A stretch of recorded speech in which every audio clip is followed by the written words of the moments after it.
Nobody has facts here. Velive has come here and make his point, and the Sibusi and all you guys came here and make points without no statistical fact. All these are just xenophobic tendencies and hatred. And I'll give examples one by one. For example, look at what is going on with Chidimma case. Who committed a crime there? It's not Chidimma's father. It's not Chidimma. It's the mother.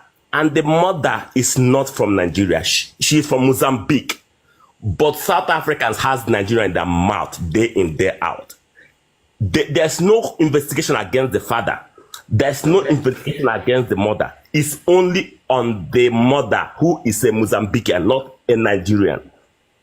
Secondly, who is committing all the drug cases in South Africa? I have my facts. Is the South African cartels with corrupt South African politicians. Nigerians are not even among the number 10.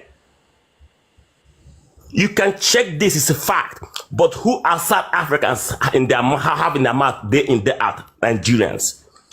Who is committing the most killings in South Africa? Black South Africans and femicide. I have the fact. They kill their women every other day. And who are South Africans calling every day? Nigerians. So please, if you guys have any statistical fact, I don't want these delusions. I don't want this xenophobic nonsense. I don't want this I hear they say.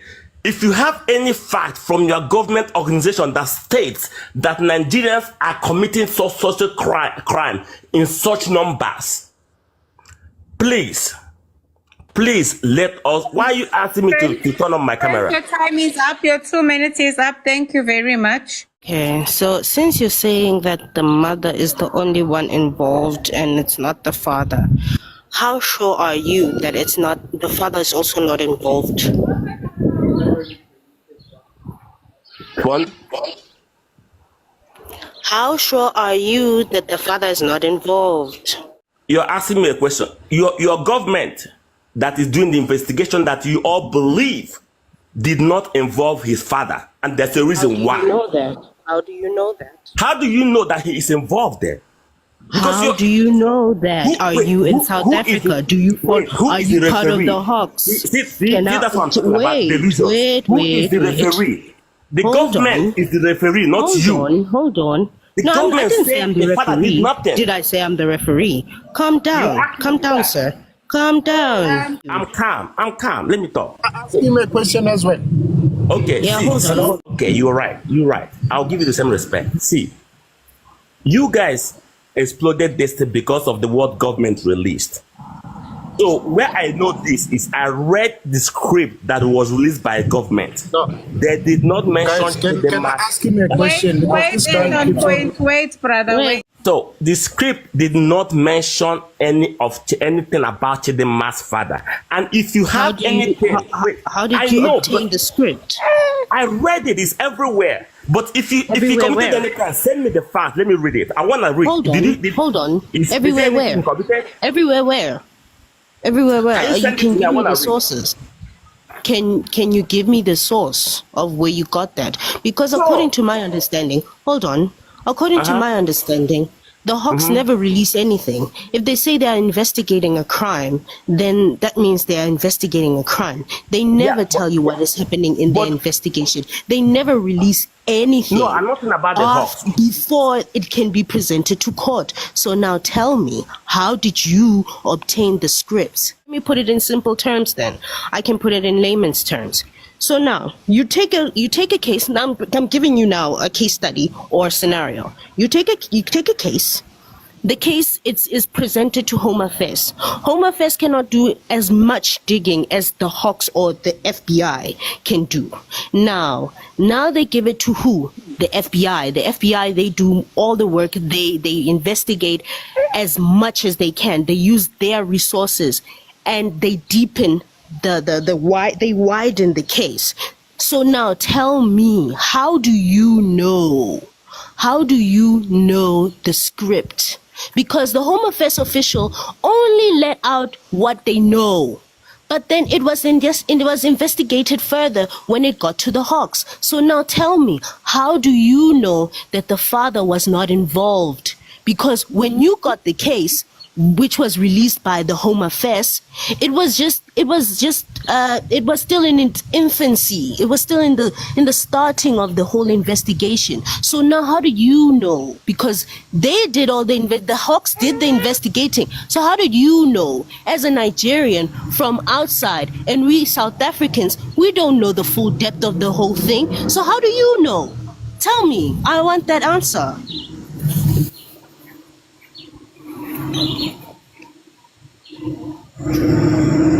Prince, you can unmute yourself. My question is very simple. I heard you saying that Nigeria in South Africa, we always accuse Nigeria of being of selling powder. They are not even top 10 in South Africa, and you talking from facts.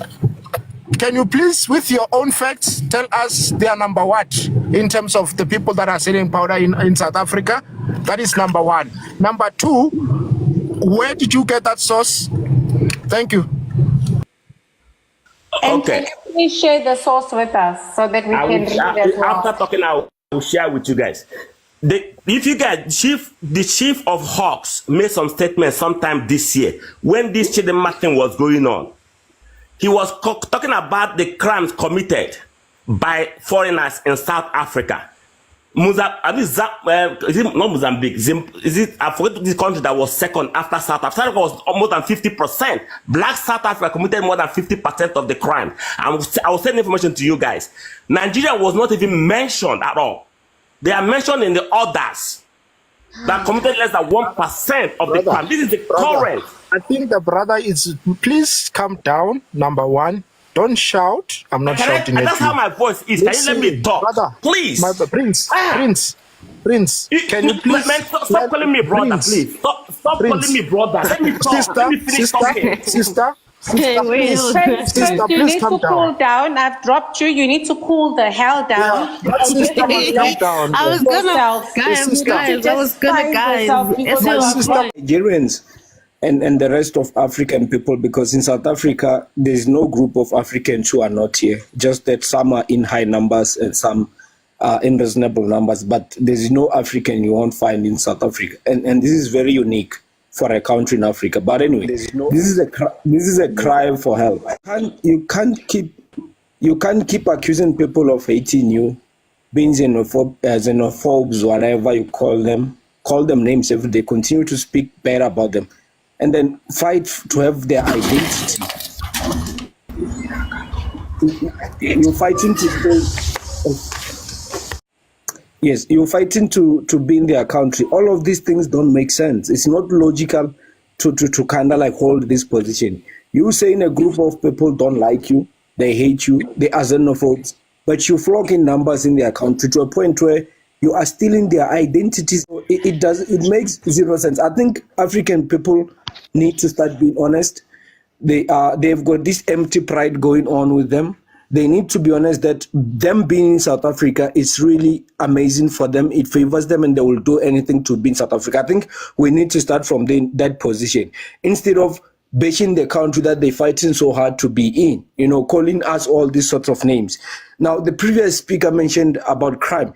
Which country on this planet where the foreigners are committing crimes more than the locals? What kind of arguments are we having here? When have South Africans ever said foreigners are committing crimes more than the locals? But we have a huge problem of imported crimes. And this must never be accepted, and no society accepts that. That's why South Africans are not leaving South Africa going to Nigeria to commit crimes. That is not happening. South Africa not leaving South Africa committing crimes in any African country. There's no African country that has got their communities or their families, parents losing their kids because of South African men are there committing crimes. That is not happening. The argument is not whether the locals are committing crimes than the foreigners.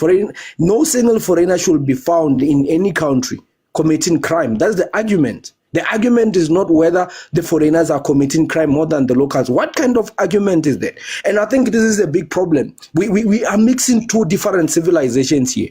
We come from a very point of view that we are civilized people. We don't believe it's principles to leave your country to commit crimes in other countries. And we have to argue with barbarians who think it's okay to leave your country and commit crimes in other countries as long as you're not committing more crimes than the locals. This is the kind of argument we are having with these people. And this is where, when I bring in the topic of civilization, they always get offended. But how do you reason with people like that? They already start from a point of believing that it's okay to commit crimes in other countries. They want to even argue that point and validate it. So how do you really bring logic and common ground to people like that? They have to be barbarians. Because in our world where we believe it's civilized, by no means it's okay for a South African to leave South Africa, just even a one South African to leave South Africa and commit crimes in any country. We don't need 100 South Africans on 1 million South Africans to leave South Africa and commit crimes in other countries for us to raise our voice. It takes one South African, just one South African leaving countries, our country, to commit crime in another country. That country can be justified to ban us. Yet we have to defend ourselves and argue with people who think, no, it's okay. These people have committed heinous crimes in our country. And of course, the locals will have more majority of people committing crimes. It's their country.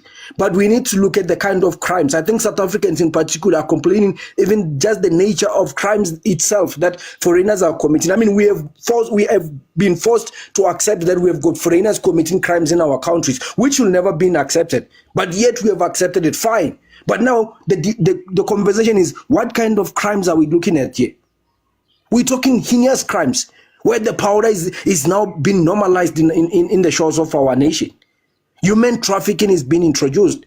And this is not far-fetched because you own that are associated with these crimes. Look at the countries they come from. Human trafficking, it's a huge problem. Kidnapping is the order of the day. Powder, it's the biggest problem on the continent. And that's Nigeria.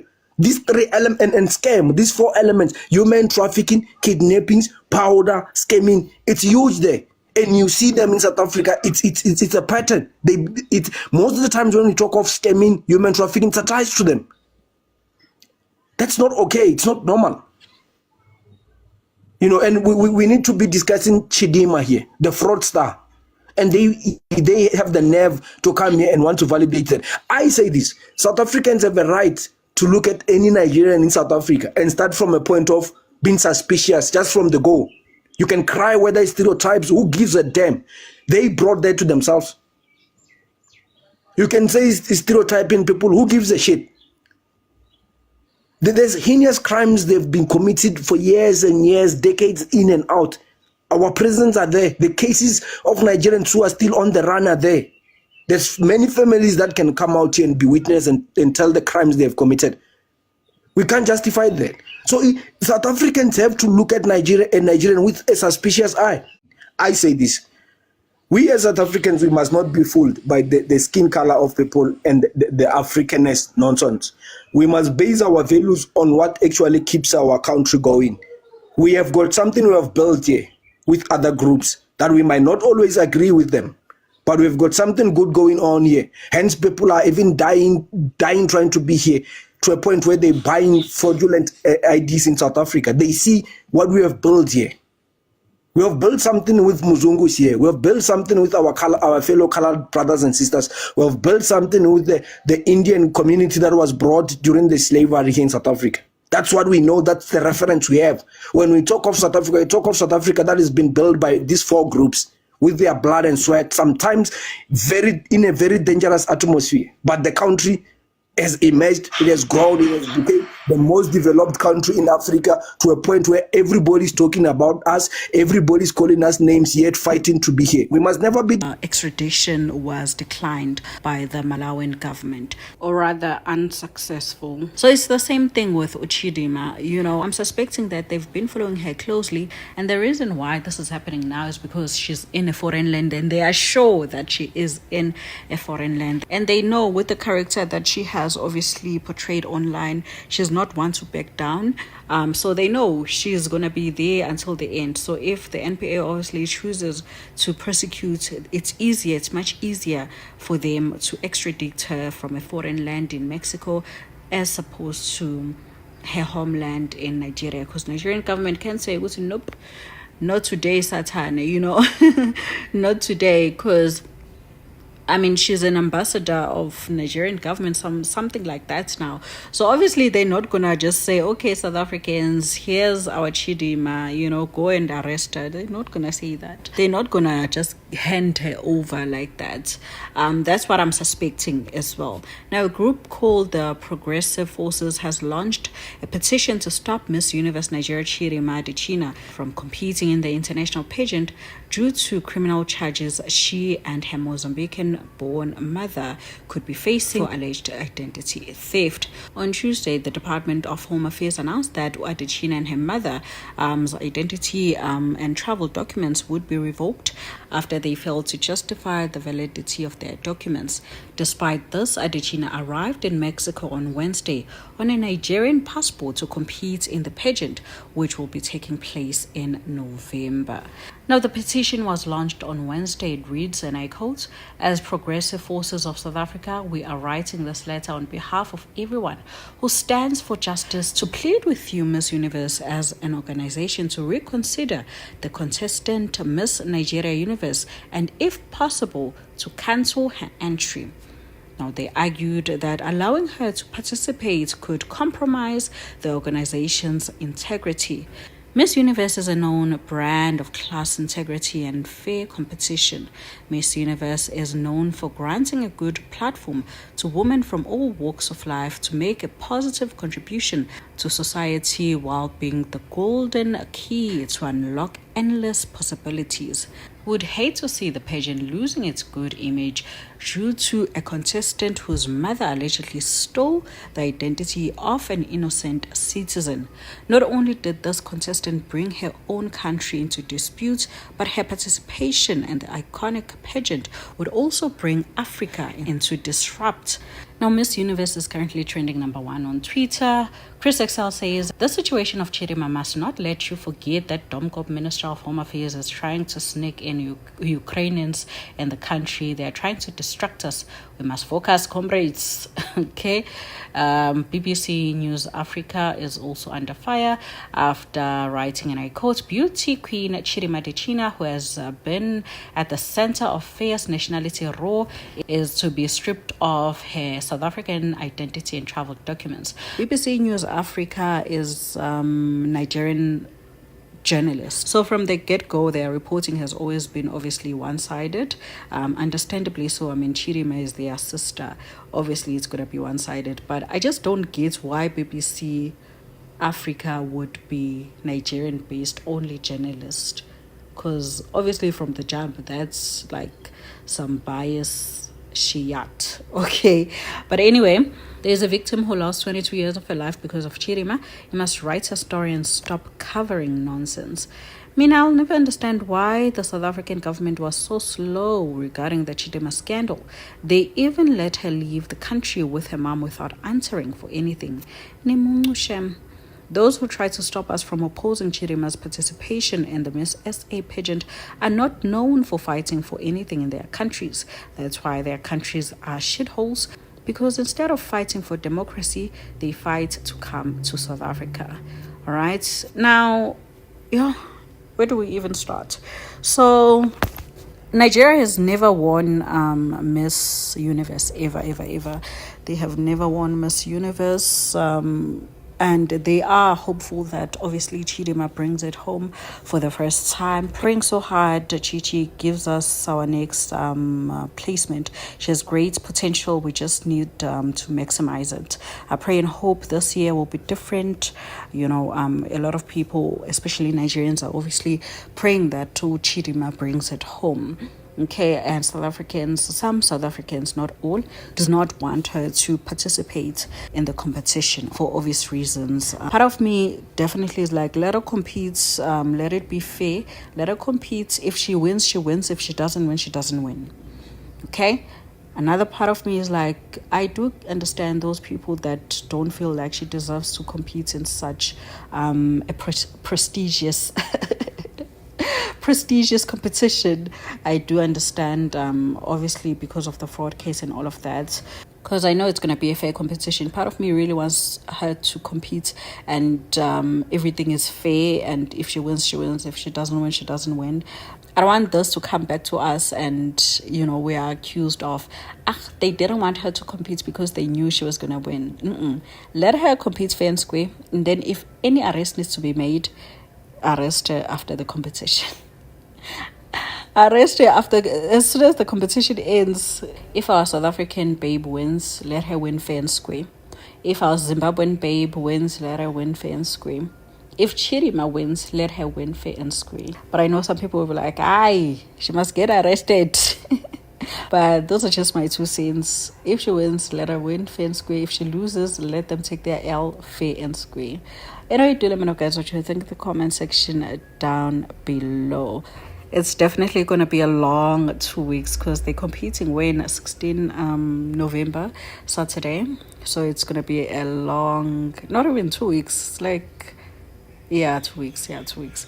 Anyway, do let me know, guys, what you think in the comment section down below. What do you want to see happen? Do you want to see her, competing fair and square, and then if any arrest needs to be made, they make the arrest after the competition, just like how I am wishing for it to play out? Or you want her to get arrested now and she must count with her together with her mother now in regards with the father being involved, the mother and the father were the ones that registered Chidimma, so that's why he was also under investigation. Is he involved? Obviously, we're only going to learn that after the NPA's decision on whether or not to prosecute.